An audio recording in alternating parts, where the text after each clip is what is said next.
Sup, chooms, how y'all living? Hope everything is Nova and you all had a preem new year. Welcome to the year 2023. So, you may be a bit confused after having read the title of this video. What is Vioxx, and what does it have to do with hair loss exactly? Is it some new experimental Wnt pathway stimulant, or maybe it's a topical androgen degrader in development in good Korea? Well, no. Truth be told, it has nothing to do with hair loss at all, because it is, or rather I should say it was, a popular prescription anti-inflammatory drug that was used to treat arthritis until it was eventually pulled from the market due to safety concerns. So why am I even bothering to talk about it on this channel? After all, this channel is called Haircafe, not Joint Cafe. Well, the reason I feel compelled to address this is because oftentimes whenever you hear someone try to spread fear and misinformation about finasteride, they'll bring up the glorious rise and fall of Vioxx as evidence enough that pharmaceutical companies as well as the FDA are all corrupt organizations and therefore we cannot take seriously the safety data behind finasteride. So what is the story behind Vioxx and what led to its fall from grace? Well, if you are old enough to remember the 2000s, then you may remember seeing this drug advertised on television. That is, at least if you lived in either the USA or New Zealand, since those are the only two countries in the world where it is legal to advertise prescription drugs. This drug was considered a breakthrough for arthritis treatments, as arthritis is an extremely debilitating issue that will affect nearly every human being on the planet who lives long enough to experience it. As we get older, many people find it harder to enjoy physically demanding activities due to chronic joint pain that is caused by arthritis, and this leads to a decline in our overall health since physical activity is so fundamentally important to both our physical and mental well-being. And arthritis doesn't just affect old people. There are young people with rheumatoid arthritis where their joints are progressively destroyed by their own body and immune system. Vioxx, which is the trade name for Rofecoxib, is classified as an NSAID, NSAID, which means non-steroidal anti-inflammatory drug. There were already many other NSAIDs on the market when Vioxx was released that today are available over the counter, like aspirin, naproxen, and ibuprofen, but none of these drugs were nearly as effective at treating arthritis as Vioxx was.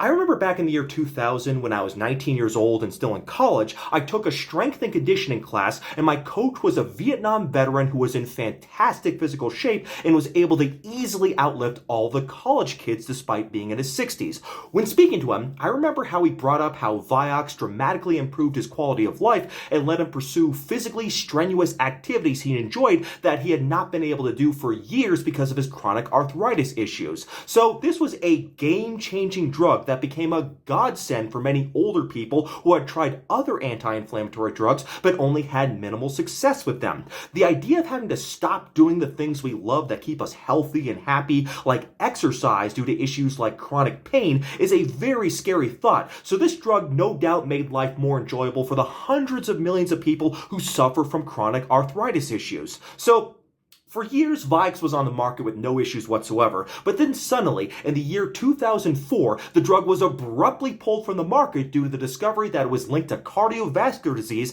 and the drug has been off-market ever since. However, was this decision really justified? And does Vioxx being pulled from the market prove the corruption of the FDA or Big Pharma so that we shouldn't trust the safety data behind finasteride? Let's go balls deep and find out, chooms. So, around 2004, the Vioxx scandal hit the news and was the biggest medical scandal that had occurred in a very long time. It appeared that Merck, the manufacturer of Vioxx and also of course of Propecia, had minimized data suggesting that Vioxx increased the risk of heart attacks. A long series of lawsuits against Merck subsequently ensued, and Merck ended up paying literally billions of dollars in litigation fees. And yet, while looking at this scandal from the perspective of 2023, it looks like maybe Merck was treated unjustly and a useful medication was removed from the market due to what was essentially hysteria that was driven by the extremely litigious nature of the American legal system. At the time of the approval of Vioxx by the FDA in the year 1999, Merck had a sterling reputation and was considered one of the most ethical drug companies in the world.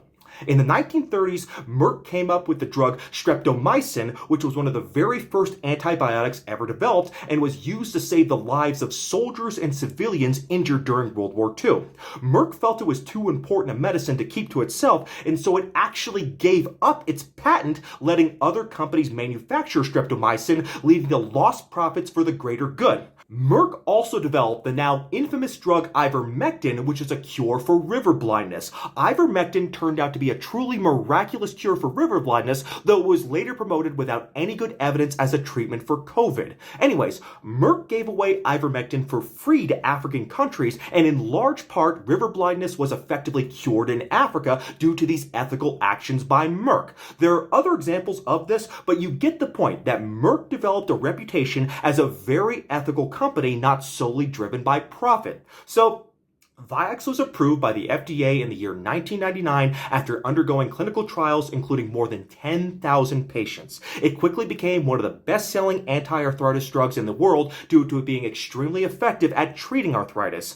Vioxx was developed as a next-generation NSAID specifically to overcome some of the gastrointestinal side effects of traditional NSAIDs like ibuprofen and aspirin. NSAIDs work by inhibiting what are called the cyclooxygenase or COX enzymes that generate prostaglandins that cause pain and inflammation in the human body. It turns out there are two types of COX enzymes, COX-1 and COX-2. COX-1 is involved with creating a mucus lining in the stomach, so inhibiting COX-1 can cause stomach irritation, which is a major side effect of NSAIDs. COX-1 also causes platelets to clump together, and that can cause blood clots, including clots in the heart, that can lead to heart attacks.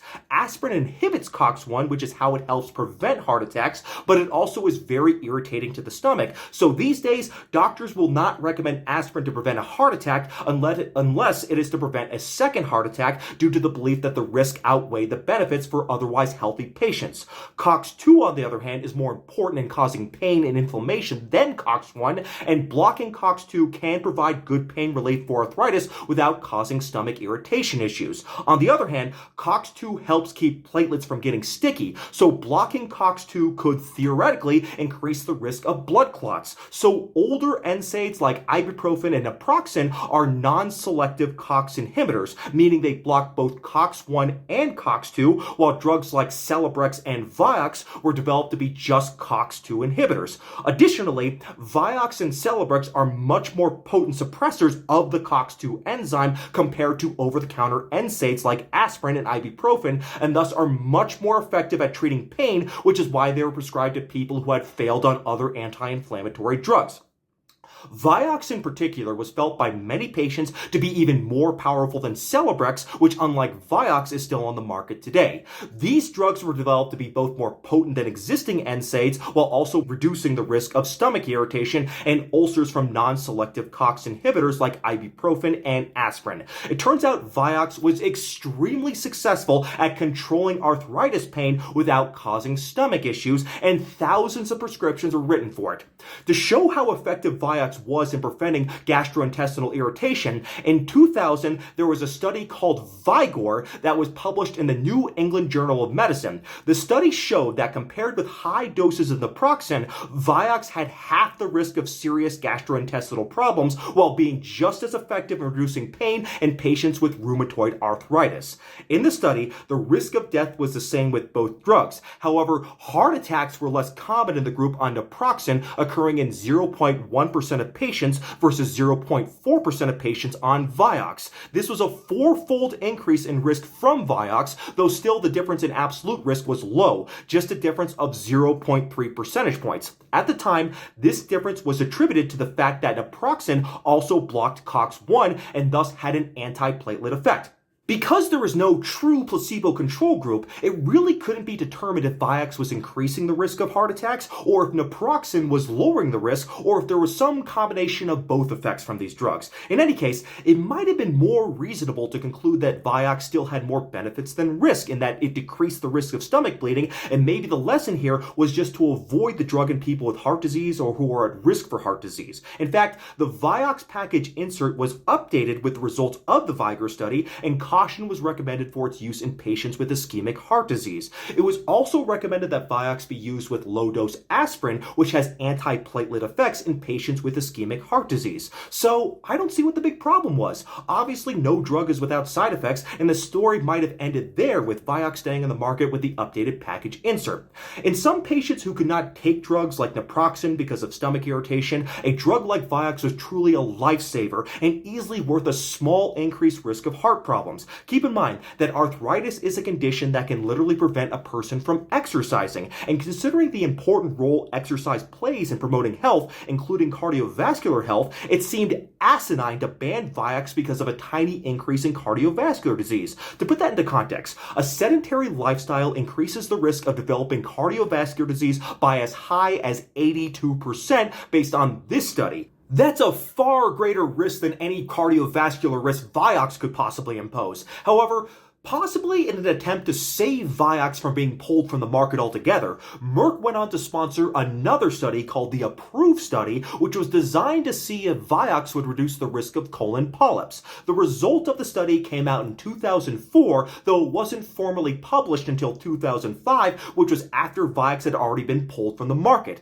In the study, there were 2,586 patients enrolled. During follow-up, 46 patients in the Vioxx group had cardiovascular events, while only 26 patients had cardiovascular events in the placebo group. Thus, the risk of cardiovascular events on Vioxx was almost double the baseline risk on placebo. This sounds pretty high, but once again though, the actual number of events was pretty low, just 1.5 events per 100 patient years in the Vioxx group versus 0.78 events in the placebo group. When looking at the serious events related to blood clots, the event rate was similar for the first 18 months and then got worse for Vioxx after that. So in September 2004, as a result of this very trial, Merck abruptly took Vioxx off the market, thus depriving millions of people the most effective arthritis treatment that has ever been developed. This move didn't happen without any controversy though. Even before the results of the APPROVE trial were known, people were questioning the results of the VIGOR trial that was published in 2000. The raw data from the VIGOR trial was reviewed by the FDA, and they found that some of the heart attack data was underreported. However, this wasn't due to any trickery by Merck. Rather, this was just due to the way the trial was set up and monitored and was not at all intentional. Nevertheless, the absolute difference between the two groups in heart attacks was higher than reported at 1.5%, and the relative risk went from 4.25 to 5. This is still relatively low, but lawyers smelled blood anyways, and this data was used by lawyers to accuse Merck of covering up the problems with Vioxx. So, Merck felt they were doing the right thing by taking Vioxx off the market, but their legal woes were only just beginning.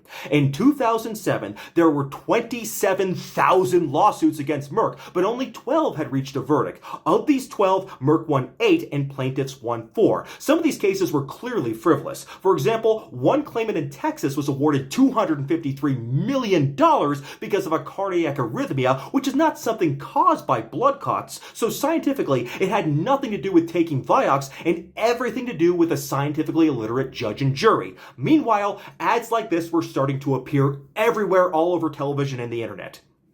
So after trying and appealing just 17 cases by November of 2007, Merck had spent a whopping $1.2 billion in legal fees, and there were at that time 50,000 cases still left to try. Faced with such an overwhelming legal juggernaut, Merck decided to throw in the towel and, quote, for pragmatic business reasons and without admitting liability or causation, Merck agreed to resolve the U.S. heart attack and ischemic stroke personal injury claims for $4.85 billion US dollars, unquote. So Vioxx then disappeared, and Merck spent billions of dollars fighting lawsuits that lasted for several years. That's ironic because Pfizer's drug Celebrex, which is also a COX-2 inhibitor, remains on the market today. This is despite the fact that a meta-analysis shows that it too increases the risk of heart attacks by a similar amount to Vioxx. That is why doctors will make sure their patients don't have too many pre-existing cardiovascular risk factors before prescribing Celebrex, which is what should have happened with Vioxx rather than it being pulled from the market completely. In fact, further meta-analyses have shown that all NSAIDs, with the exception of aspirin and naproxen, increase the risk of cardiovascular events, and that includes even ibuprofen, which is sold as Motrin or Advil in the United States. In fact, in light of our better understanding of Vioxx and knowing that it was not nearly as dangerous as it was hyped up to be, there is a new drug company called Tremo Pharmaceuticals that wants to bring back Vioxx for the treatment of arthritis due to hemophilia. It is ironic that ibuprofen, which is available over the counter, actually has 2 black box warnings, one for increased risk of cardiovascular events and one for increased risk of GI bleeding. If Vioxx had stayed on the market, it would have had just the cardiovascular risk warning because because it actually reduced the risk of GI bleeding. So in a sense, Vioxx is possibly even safer than Advil, which is a drug a kid can buy from 7-Eleven. So what are the lessons we've learned from Vioxx that can be applied to finasteride? Number one, if Merck felt that there was a serious problem with finasteride, they would not have hesitated to take it off the market, which of course they never did. Remember, finasteride is accused by organizations like the PFS network of things like irreversible sexual dysfunction, permanent cognitive impairment, becoming gay or transgendered, or developing a numb anus. All that is far worse than the 0.3% increased risk of cardiovascular events from Vioxx. If any of the claims made by finasteride haters had even a lick of truth, then finasteride would have been pulled off the market a long time ago. Remember, finasteride was first FDA approved in 1992. That's 7 years before Vioxx was even introduced to the market. Number two, the feeding frenzy for lawsuits against Merck for Vioxx in the early 2000s probably in turn inspired the same feeding frenzy against Merck in the 2010s when reports of finasteride causing depression, suicide, and supposed post-finasteride syndrome started arising all over the internet. After all, Merck had just given away $5 billion for Vioxx, so a lot of finasteride users and lawyers were thinking that they too could get rich quick, since a big company like Merck would be good for similar amounts of money from finasteride legal settlements, which are often cheaper than fighting lawsuits. I have done several videos on why these supposed permanent side effects of finasteride don't exist, and I'll link them below if you want to learn more about that. Finally, although there were thousands of lawsuits against Merck for Vioxx, they weren't justified. Lawsuits are expensive to fight whether they are frivolous or not, which is why Merck withdrew the drug, even when they didn't have to withdraw it. Merck added warnings about its possible increased risk of cardiovascular problems to the package insert way back in 2000, and that is all they needed to do. It turns out Vioxx is no more risky than any other NSAID, and being that Vioxx was a prescription drug, it should have been left to the doctor to determine whether or not their patient was healthy enough to use Vioxx. Instead of that, though, Vioxx was taken off the market completely, and we lost a valuable drug that might have helped thousands of patients today with severe arthritis problems. This is despite the fact that none of the studies done showed any increase in overall cardiovascular mortality or mortality in general from taking the drug. Now, I know what some of you guys are thinking right now and are probably writing in the comments section, but Kevin, how can you be in favor of Vioxx but be against oral minoxidil on the basis of cardiovascular dangers? You'd be a hypocrite, bro. Well, chooms, there is obviously a big difference between taking a drug for debilitating arthritis and taking a drug for hair loss. People are much more likely to take some risk taking a drug that will improve their ability to get around and move effectively and thus lead a normal life. Moreover, doctors prescribing a drug like Celebrex, I'm sure, are evaluating the cardiovascular risk factors of the drug and informing their patients about this risk, rather than the use of oral minoxidil for hair loss, where it seems like everyone thinks the drug is perfectly safe, and some dermatologists are prescribing the drug like it's water without any warning whatsoever of its well-established cardiovascular dangers. Hell, it seems most people are just outright bypassing their doctors altogether. If you go to a hair loss subreddit like Trestless, one of the most popular types of posts are from people asking how to get oral minoxidil without a prescription. I mean, who needs doctors, right? What the hell do they know? Let me be clear though, I don't support taking oral minoxidil off the market. I don't even care if people decide to use it. That is their business. However, I do not feel comfortable promoting it based on the existing data, and I am also not convinced that it is more effective than topical minoxidil at the doses recommended by dermatologists. Furthermore, I think there are much safer ways to make minoxidil more effective without taking it orally, such as using it in conjunction with a 0.01% tretinoin cream, and I made a video explaining the science behind that, which I'll link below.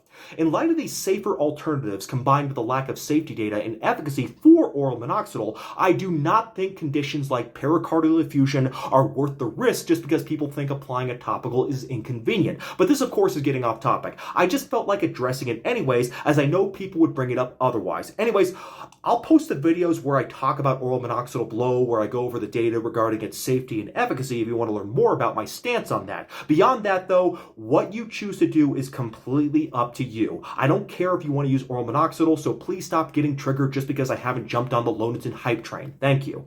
So anyways, Getting back to Vioxx and finasteride, I think it's clear that Merck acted very conservatively in taking Vioxx off the market and probably were overly cautious, which is why I think this whole story, if anything, further reinforces the safety of other drugs like finasteride. If there was similar data about finasteride, Merck would have withdrawn it a long time ago. Instead, Merck defended it in court against frivolous lawsuits, and they continue to stand by the drug even today, even though now it is off patent and available in a generic form, which makes it much less profitable for them. So anyways, I really hope this story will help you all to just relax and take your finasteride once a day like you take a daily aspirin, although if I'm being perfectly honest, taking finasteride is probably safer than taking an aspirin due to the risk of bleeding from aspirin, but just don't tell Danny Roddy that, otherwise you'll probably hurt his feelings. But anyways, please just go ahead and pop your finasteride and go about your life knowing you are doing the best thing possible for your hair and helping improve your life in general. God bless, and I'll see you next time.